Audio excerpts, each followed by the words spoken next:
Hello friend, आप सभी का स्वागत है इंदिरा स्टैटिक जीके में। तो फ्रेंड, इस वीडियो में हम डिस्कस करेंगे आज, यह हमारा सेट नंबर 9 है फ्रेंड। ठीक है, इस वीडियो में भी हम total 25 important static GK discuss करेंगे, जो कि आपके एग्जाम आने वाले एग्ज़ाम के लिए बहुत ही इम्पोर्टेंट होगा फ्रेंड। ठीक है, तो स्किप मत कीजिएगा, पूरा वीडियो देखिए। वीडियो अच्छा लगे तो वीडियो को लाइक और चैनल को सब्सक्राइब जरूर कर लीजिएगा। ठीक है, अगर PDF चाहिए फ्रेंड तो हमारे टेलीग्राम से भी जुड़ सकते हैं, या वीडियो के डिस्क्रिप्शन में लिंक दे देंगे, वहाँ से भी आप ज्वाइन कर सकते हैं। ठीक है, तो चलिए शुरू करते हैं। पहला क्वेश्चन है, राज्य विधानसभा में धन विधेयक पेश करने के लिए किसकी पूर्व अनुमति आवश्यक होती है? ठीक है, मनी बिल को पेश करने के लिए किसकी अनुमति पहले होती है, आपको बताना है। तो ध्यान रखिएगा, धन विधेयक की बात करें फ्रेंड, धन विधेयक की बात करें तो अनुच्छेद की बात कर लेते हैं। अनुच्छेद 110 से संबंधित है। ठीक है, और धन विधेयक केवल लोकसभा में ही पेश किया जाता है, ये भी आपको ध्यान में रखना। ठीक है, अनुच्छेद 110 है, लोकसभा में पेश किया जाता है धन विधेयक को। इस क्वेश्चन की बात करें, राज्य विधानसभा के बारे में पूछा है, तो यहाँ पे ऑप्शन बी यहाँ पे करेक्ट आंसर हो जाएगा, राज्यपाल। ठीक है, राज्यपाल से पेश करने से पहले पूर्व अनुमति आवश्यक होता है। ऑप्शन बी इस क्वेश्चन का सही उत्तर हो जाएगा। ठीक है, आगे बढ़ते हैं। नेक्स्ट क्वेश्चन है, खलिहान बीमा योजना निम्नलिखित में से किस राज्य में शुरू किया गया है? खलिहान बीमा योजना निम्नलिखित में से किस राज्य में शुरू किया गया है? तो ध्यान रखिएगा, खलिहान बीमा योजना राजस्थान में हाल ही में शुरू किया गया है। ऑप्शन ए इस क्वेश्चन का सही उत्तर हो जाएगा। ठीक है, यहाँ तक क्लियर है फ्रेंड। चलिए आगे बढ़ते हैं नेक्स्ट क्वेश्चन की तरफ। नेक्स्ट क्वेश्चन है, निम्नलिखित में से किसकी समाधि स्थल को वीर भूमि के नाम से जाना जाता है? वीर भूमि के नाम से जाना जाता है किसकी समाधि को? ठीक है फ्रेंड, यहाँ महात्मा गांधी की बात करें तो महात्मा गांधी के समाधि स्थल को राजघाट कहा जाता है। ठीक है, राजघाट कहा जाता है। और राजेंद्र प्रसाद की बात करें तो राजेंद्र प्रसाद के समाधि स्थल को महाप्रयाण घाट कहा जाता है। ठीक है, महाप्रयाण घाट कहा जाता है, ये भी आपको ध्यान में रखना है। ठीक है, और राजीव गांधी की बात करें तो वीर भूमि के नाम से जाना जाता है, वीर भूमि के नाम से राजीव गांधी को जाना जाता है। ठीक है, तो वीर भूमि पूछा गया इस क्वेश्चन में, तो ऑप्शन सी करेक्ट आंसर हो जाएगा इस क्वेश्चन का। ठीक है, चलिए नेक्स्ट क्वेश्चन देखते हैं फ्रेंड, सेशन अच्छा लग रहा है तो सेशन को लाइक शेयर और चैनल को सब्सक्राइब जरूर कर लीजिएगा। ठीक है, फोर्थ क्वेश्चन है, इनमें से किस देश से भूमध्य रेखा गुजरती है? भूमध्य रेखा गुजरती है, तो ध्यान रखिएगा फ्रेंड, ऑप्शन बी यहाँ पे सही उत्तर हो जाएगा, कोलंबिया। भूमध्य रेखा की बात करें फ्रेंड तो ये 3 महाद्वीपों से गुजरती है। ठीक है, 3 महाद्वीपों से गुजरती है। फर्स्ट है एशिया, अफ्रीका और तीसरा है दक्षिणी अफ्रीका। ठीक है, दक्षिणी अफ्रीका। और तीनों महाद्वीपों के 13 देशों के साथ देश से ये भूमध्य रेखा गुजरती है। ठीक है, तो ये भी आपको ध्यान में रखना है। इस क्वेश्चन की बात करें तो कोलंबिया इसका करेक्ट आंसर हो जाएगा, ऑप्शन बी। ठीक है, क्लियर है फ्रेंड। तो चलिए आगे बढ़ते हैं नेक्स्ट क्वेश्चन की तरफ। महावीर कितने वर्ष की उम्र में गृह का त्याग कर सन्यासी बने थे? महावीर कितने वर्ष की उम्र में गृह त्याग कर सन्यासी बने थे? महावीर की बात कर लेते हैं फ्रेंड। महावीर की बात करें तो इनका जन्म 1540 ईस्वी में हुआ था। ठीक है, 1540 ईस्वी में वैशाली के कुंड ग्राम में हुआ था। ठीक है, कुंड ग्राम में हुआ था 540 ईस्वी में। और बात करें महावीर की तो ये जैन धर्म के संस्थापक है, जैन धर्म के संस्थापक थे। ठीक है, जैन धर्म के संस्थापक कौन है? तो महावीर। और इनका जन्म 540 में वैशाली के कुंड ग्राम में हुआ था, ये आपको ध्यान में रखना है। ठीक है, इस क्वेश्चन की बात करें तो इस क्वेश्चन का सही उत्तर हो जाएगा ऑप्शन सी। 30 वर्ष के आयु में इन्होंने गृह त्याग दिया था और वनवास सन्यासी बन गए थे। ठीक है, ऑप्शन सी इस क्वेश्चन का सही उत्तर हो जाएगा। आगे बढ़ते हैं। नेक्स्ट क्वेश्चन है, पहला भारतीय सुदूर संवेदी उपग्रह, ठीक है, सुदूर संवेदी उपग्रह कब छोड़ा गया था? First Indian remote sensing satellite launched कब किया गया था, आपको बताना है, ठीक है। तो ध्यान रखिएगा, अगर रिमोट सेंसिंग सैटेलाइट की बात करें तो ARS-1A को छोड़ा गया था, ठीक है। कब छोड़ा गया? तो छोड़ा गया था 17 मार्च 1988 को, 17 मार्च 1988 को छोड़ा गया था। कहाँ से? अगर पूछा जाए कि कहाँ से छोड़ा गया तो ध्यान रखिएगा, बैंकानून अंतरिक्ष केंद्र से छोड़ा गया था, बैंकानून अंतरिक्ष केंद्र से छोड़ा गया था, ठीक है। तो ऑप्शन ए इस क्वेश्चन का सही उत्तर हो जाएगा, ठीक है। 17 मार्च 1988 को ये छोड़ा गया था सुदूर संवेदी उपग्रह, ठीक है। यहाँ तक क्लियर है फ्रेंड, ठीक है। चलिए आगे बढ़ते हैं नेक्स्ट क्वेश्चन की तरफ। नेक्स्ट क्वेश्चन है, राष्ट्रीय मतदाता दिवस कब मनाया जाता है? राष्ट्रीय मतदाता दिवस कब मनाया जाता है? नेशनल वोटर डे कब मनाया जाता है, आपको बताना फ्रेंड। तो ध्यान रखिएगा, 25 जनवरी को मनाया जाता है, ठीक है, 25 जनवरी को मनाया जाता है। बात करें भारतीय निर्वाचन आयोग की, तो भारतीय निर्वाचन आयोग की स्थापना 25 जनवरी 1950 को किया गया था, ठीक है, 25 जनवरी 1950 को किया गया था। और पहली बार राष्ट्रीय मतदाता दिवस 2021 में घोषणा किया गया था, ठीक है, 2011 में घोषणा किया गया था पहली बार राष्ट्रीय मतदाता दिवस का 2011 में किया गया था पहली बार घोषणा, ठीक है। इस क्वेश्चन का सही उत्तर हो जाएगा ऑप्शन बी 25 जनवरी को, ठीक है। इतना ध्यान रखिएगा फ्रेंड, ठीक है। फ्रेंड सेशन अच्छा लग रहा है तो सेशन को लाइक शेयर ज़रूर कर दीजिएगा। अभी तक चैनल को सब्सक्राइब नहीं किए तो चैनल को सब्सक्राइब भी कर सकते हैं आप, ठीक है। निम्नलिखित में से किस यौगिक को ग्लोबल साल्ट कहा जाता है? ग्लोबल साल्ट कहा जाता है। तो ध्यान रखिएगा, ऑप्शन ए यहाँ पे करेक्ट हो जाएगा, सोडियम सल्फेट का। सोडियम सल्फेट को ग्लोबल साल्ट के नाम से जाना जाता है, ठीक है। अगर सोडियम सल्फेट की बात करें तो इसका रासायनिक सूत्र होता है SO4, ठीक है, Na2SO4 इसका रासायनिक सूत्र होता है, ठीक है। और आपको ये भी ध्यान में रखना है कि सोडियम सल्फेट को मिराबी लाइट के रूप में भी जाना जाता है, ठीक है, मिराबी लाइट भी इसे कहा जाता है सोडियम सल्फेट को, तो ये भी आपको ध्यान में रखना है, ठीक है। चलिए नेक्स्ट क्वेश्चन देखते हैं फ्रेंड।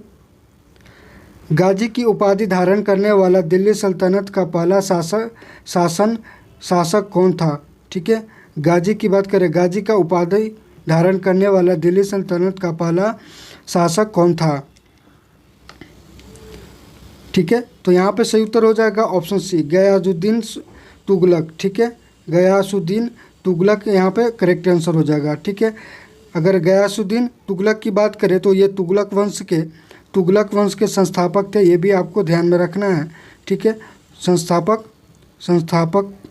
थे। ठीक है, और इसे गाजी तुगलक के नाम से भी जाना जाता है, गाजी तुगलक के नाम से भी जाना जाता है। ठीक है, और गाजी बेग के नाम से भी जाना जाता है, गाजी बेग। ठीक है, गाजी बेग गाजी तुगलक के नाम से भी जाना जाता है। ऑप्शन सी इस क्वेश्चन का सही उत्तर हो जाएगा। ठीक है, यहाँ तक क्लियर है फ्रेंड। ठीक है, चलिए आगे बढ़ते हैं। फ्रेंड, अगर आपको पीडीएफ चाहिए तो हमारे टेलीग्राम से जुड़ जाइए, वहाँ पे वीडियो के डिस्क्रिप्शन में लिंक दिया है, वहाँ से आप ज्वाइन कर सकते हैं। डेली क्विज भी आपको वहाँ पे प्रोवाइड की जाएगी। ठीक है, 10th क्वेश्चन है, दादा साहेब फाल्के अंतर्राष्ट्रीय फिल्म महोत्सव 2023 में किस फिल्म को बेस्ट फिल्म का पुरस्कार मिला है? Dada Saheb Phalke international film festival 2023 में बेस्ट फिल्म का अवार्ड किसे मिला है? तो ध्यान रखिएगा, द कश्मीरी फाइल को मिला है। ठीक है, ऑप्शन सी इस क्वेश्चन का सही उत्तर हो जाएगा, द कश्मीरी फाइल को। अगला क्वेश्चन है फ्रेंड, सेवलॉन इंडिया ने दुनिया का पहला हैंड एम्बेसडर किसे नियुक्त किया है? सेवलॉन इंडिया ने दुनिया का पहला हैंड एम्बेसडर किसे नियुक्त किया है? तो ध्यान रखिएगा सचिन तेंदुलकर को, ठीक है, सचिन तेंदुलकर को सेवलॉन इंडिया ने दुनिया का पहला हैंड एम्बेसडर नियुक्त किया है। ऑप्शन बी करेक्ट हो जाएगा इस क्वेश्चन का, ठीक है। आगे बढ़ते फ्रेंड, अगला क्वेश्चन है नियंत्रक एवं महालेखा परीक्षक अपनी रिपोर्ट किसके समक्ष प्रस्तुत करता है। आपको बताना है फ्रेंड कि नियंत्रक एवं महालेखा परीक्षक अपनी रिपोर्ट किसके समक्ष प्रस्तुत करता है। तो ध्यान में रखिएगा फ्रेंड, अगर अनुच्छेद 148 की बात करते हैं, अनुच्छेद 148 में ये कहा गया है कि भारत का एक नियंत्रक एवं महालेख परीक्षक होगा, ठीक है। भारत का एक नियंत्रक एवं महालेख परीक्षक होगा, ठीक है। ये इसमें कहा गया है, अनुच्छेद 148 में कहा गया है। अगर बात की जाए कि भारत सरकार की रिपोर्ट की बात करें, भारत सरकार की रिपोर्ट की बात करें फ्रेंड, तो ये राष्ट्रपति को प्रस्तुत किया जाता है। और राज्य सरकार की बात करें, अगर पूछा जाए कि राज्य सरकार की बात करें तो राज्य सरकार की रिपोर्ट राज्यपाल को सौंपी जाती है, ठीक है, राज्यपाल को सौंपा जाता है, ठीक है। भारत सरकार को राष्ट्रपति के पास और राज्य सरकार राज्यपाल के पास, ठीक है, प्रस्तुत किया जाता है। तो इस क्वेश्चन में हम बात करते हैं, पूछा गया है तो ऑप्शन डी यहाँ पे सही उत्तर हो जाएगा, ठीक है। अगर भारत सरकार की बात इस क्वेश्चन में पूछी गई है तो राष्ट्रपति इस क्वेश्चन का सही उत्तर हो जाएगा, ऑप्शन डी इस क्वेश्चन का सही उत्तर हो जाएगा, ठीक है। इतना क्लियर फ्रेंड। चलिए आगे बढ़ते हैं नेक्स्ट क्वेश्चन की तरफ। नेक्स्ट क्वेश्चन है पपुआ जनजाति का निवास क्षेत्र कहाँ है। पपुआ जनजाति, ठीक है, पपुआ जनजाति की बात करें फ्रेंड तो पपुआ जनजाति जो कि ऑस्ट्रेलिया के एक क्षेत्र का हिस्सा है, न्यू गिनी, ठीक है, न्यू गिनी जो कि ऑस्ट्रेलिया के एक क्षेत्र का हिस्सा है, वहाँ पे पपुआ जनजाति पाई जाती है। ऑप्शन बी यहाँ पे करेक्ट हो जाएगा, ठीक है, ध्यान रखिएगा। अगला क्वेश्चन देखते हैं फ्रेंड बने रहिएगा, सारे इंपॉर्टेंट क्वेश्चन है, ठीक है। पूरा वीडियो देखिए, आपको पता चल जाएगा, ठीक है। आपके आने वाले एग्जाम के लिए सारे क्वेश्चन इंपॉर्टेंट है, ठीक है। भारत में पुर्तगाली साम्राज्य का वास्तविक संस्थापक किसे माना जाता है। भारत में पुर्तगाली साम्राज्य का वास्तविक संस्थापक किसे माना जाता है।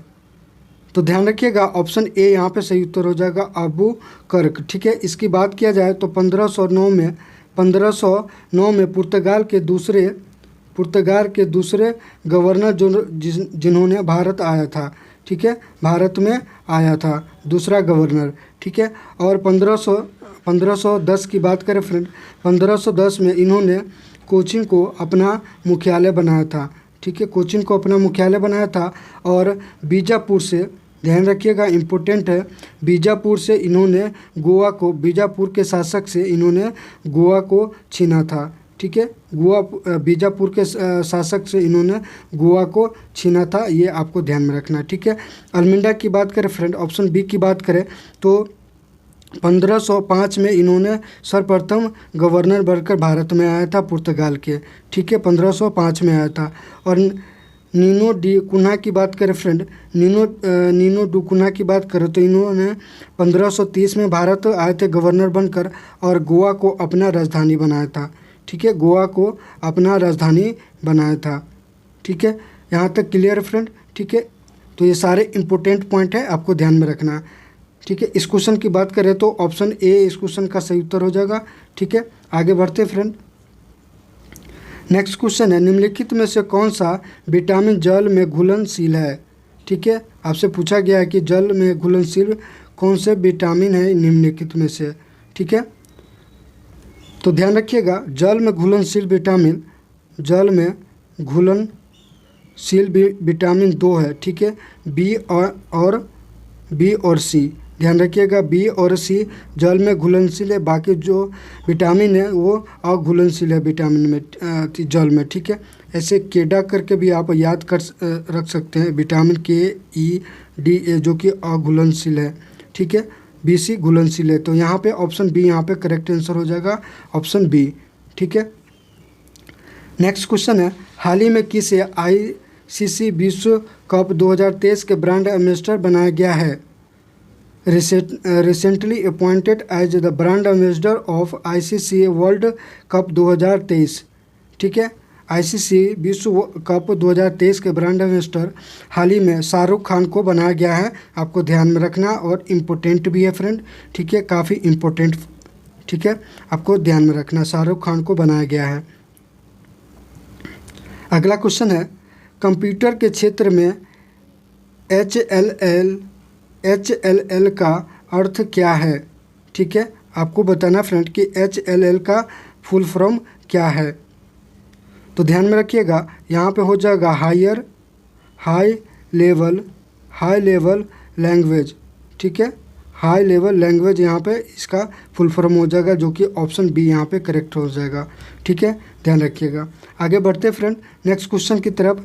जनगणना 2011 के अनुसार सबसे अधिक आबादी वाले मेट्रो शहर, ठीक है, सबसे अधिक आबादी वाले मेट्रो शहर कौन सा है? मेट्रो सिटी सबसे आबादी वाले जो 2011 जनगणना के अनुसार कौन है? तो ध्यान रखिएगा, ऑप्शन ए यहाँ पे करेक्ट हो जाएगा। ठीक है, ऑप्शन ए यहाँ पे सही उत्तर हो जाएगा, मुंबई। ठीक है, नेक्स्ट क्वेश्चन है फ्रेंड। अगला क्वेश्चन है, लाइफ ऑफ पाई उपन्यास किसके द्वारा लिखी गई है? लाइफ ऑफ पाई उपन्यास किसके द्वारा लिखा गया है, आपको बताना है। तो ध्यान रखिएगा, यहाँ पे ऑप्शन सी करेक्ट हो जाएगा, यान मार्टेल के द्वारा। यान मार्टेल के द्वारा लिखा गया। कब लिखा गया था? 2001 में प्रकाशित किया गया था। ठीक है, 2001 में प्रकाशित किया गया था इस बुक को। आपको ये भी आपको ध्यान में रखना है। ठीक है, आगे बढ़ते हैं फ्रेंड। यहाँ तक क्लियर है?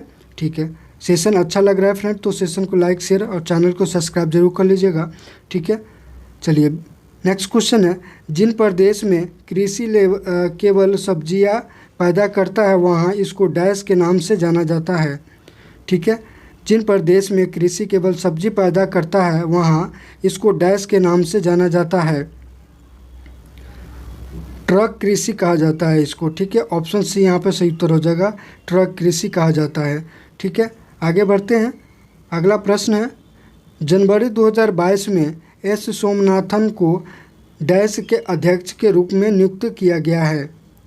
2022 में एस सोमनाथन को डैश के अध्यक्ष के रूप में नियुक्त किया गया है। तो ध्यान रखिएगा, इसरो के अध्यक्ष के रूप में एस सोमनाथन को जनवरी 2022 में नियुक्त किया गया था। ठीक है, इसरो के बात है, इसरो के अध्यक्ष के रूप में किया गया था। आरबीआई की बात करते हैं फ्रेंड, तो आरबीआई के गवर्नर की बात करते हैं। गवर्नर की बात करें तो ध्यान रखिएगा, शक्तिकांत है। ठीक है, शक्तिकांत वर्तमान में आरबीआई के गवर्नर है। और डीआरडीओ की बात करें तो डीआरडीओ के अध्यक्ष की बात करते हैं फ्रेंड तो माधवीपुरी बुच है। सॉरी फ्रेंड, डीआरडीओ के अध्यक्ष जी सतीश रेड्डी है। ठीक है, जी सतीश रेड्डी डीआरडीओ के वर्तमान में अध्यक्ष है। और सेबी की बात करें तो माधवीपुरी है। ठीक है, माधवीपुरी बुच वर्तमान के सेबी के अध्यक्ष है। ठीक है, तो आरबीआई के गवर्नर शक्तिकांत और डीआरडीओ के जी सतीश रेड्डी और सेबी के माधवीपुरी बुच और इसरो के एस सोमनाथ। ठीक है, तो यहाँ तक ऑप्शन डी यहाँ पर क्लियर हो जाएगा। ठीक है, आगे बढ़ते हैं फ्रेंड नेक्स्ट क्वेश्चन की तरफ। तनाव या संपीड़न प्रतिबल को क्या कहा जाता है? टेंशन या कंप्रेशन स्ट्रेस को क्या कहा जाता है, आपको बताना है। अनुदैर्ध्य प्रतिबल कहा जाता है। ऑप्शन ए यहाँ पे सही उत्तर हो जाएगा, लॉन्गिट्यूडिनल स्ट्रेस कहा जाता है। ठीक है, तो ध्यान रखिएगा। अगला क्वेश्चन देखते हैं फ्रेंड। नेक्स्ट क्वेश्चन है, निम्नलिखित में से किस भारतीय ओलंपिक का संबंध कुश्ती खेल से है? निम्नलिखित में से किस Indian Olympic associated with the sport of weightlifting कुश्ती से संबंधित है? तो ध्यान रखिएगा, ऑप्शन सी यहाँ पे सही उत्तर हो जाएगा, साक्षी मलिक। ठीक है, अदिति अशोक की बात करें फ्रेंड, अदिति अशोक की बात करें तो ये एक गोल्फर है। ठीक है, गोल्फर है। और नीरज चोपड़ा की बात करें तो नीरज चोपड़ा जेवलिन थ्रो से संबंधित है, जेवलिन थ्रो से संबंधित है। ठीक है, तो ऑप्शन सी इस क्वेश्चन का सही उत्तर हो जाएगा। अगला क्वेश्चन देखते हैं फ्रेंड, बराकर निम्नलिखित में से किस नदी के सहायक नदी है? आपको बताना फ्रेंड कि बराकर निम्नलिखित में से किस नदी के सहायक नदी है। बराकर की बात करें फ्रेंड तो ध्यान में रखिएगा, बराकर के प्रमुख 2 उप नदियाँ हैं, एक है उसरी नदी, ठीक है, उसरी नदी, और दूसरा है बरसोती नदी। ठीक है, बरसोती नदी, ये प्रमुख उप नदी है किसकी? तो बराकरी की, बराकर का। ठीक है, ऑप्शन यहाँ पे ऑप्शन डी सही उत्तर हो जाएगा इस क्वेश्चन का। ये दामोदर नदी के सहायक नदी है। ठीक है, यहाँ तक क्लियर है। चलिए नेक्स्ट क्वेश्चन देखते हैं फ्रेंड, शैवाल के किस वर्ग को प्रायः भूरा शैवाल कहा जाता है?